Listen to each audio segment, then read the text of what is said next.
A $75,000 fine plus a 12-month prison sentence. That's what a drone operator is facing for flying in a TFR and his drone striking manned aviation that was flying over the California wildfires. Now, this is something that we really have to discuss. Plus, remote ID. Has it failed? Well, yes, it has.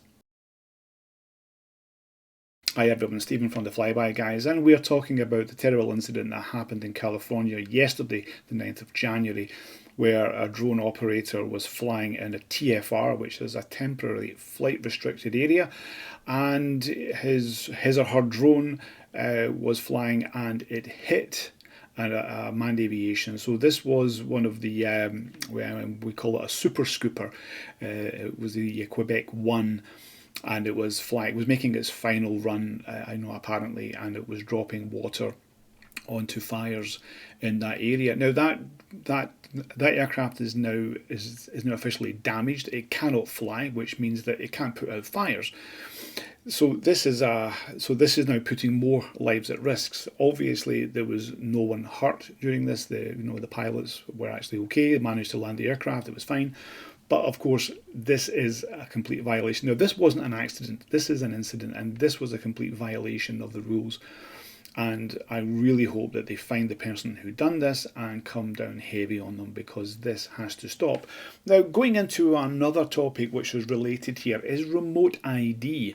Remote ID has failed. Let's face it, especially with all the rhetoric that had been coming out of the FAA in the US, saying that remote ID is there for safety. It's not, and we can see here another example that remote ID has failed. It's not for safety, it's for security and compliance. It's as simple as that. And it doesn't really do anything. Like I've been saying in the past, remote ID is homeopathy for drones. And someone please change my mind. Yeah, so that is basically where we are with remote ID. Now, we have remote ID here in Europe, and it's been up and running now for 1 year. And I've actually just put a poll out in the Finnish drone community, and I've been asking them, and the response has actually been very good. And I'll maybe do another video about that, about what they say. But currently there's about 100 votes on that, and of course it's rising. But it's really good, and it's good to see how people think and what they think about remote ID.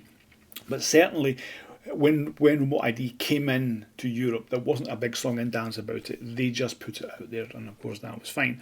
There was no emphasis on safety like there has been in the US. But there has to be something done now. There has to be something that the US authorities and also maybe other countries need to do in terms of security here and also safety, to make sure that this doesn't happen again.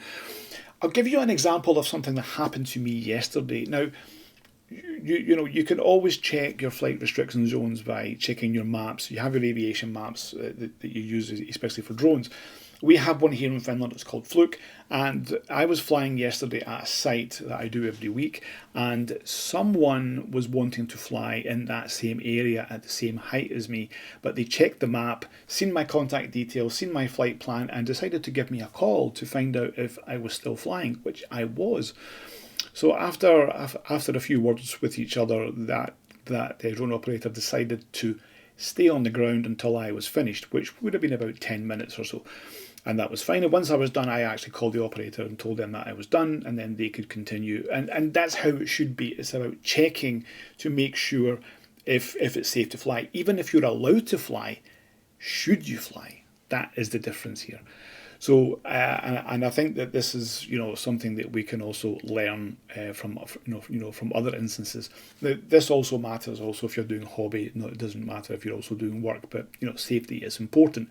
Anyway, what do you think about this? What do you think about what's happened in the US? It's quite a terrible thing, and of course we see that that these drones do some damage. At least no one was hurt, no one was killed. But of course, this cannot happen again. And what do you think about remote ID? I would love to know. Please leave your comments below, and make sure you like and subscribe to the channel, please. And we'll see you on the next video. And please, please fly safe.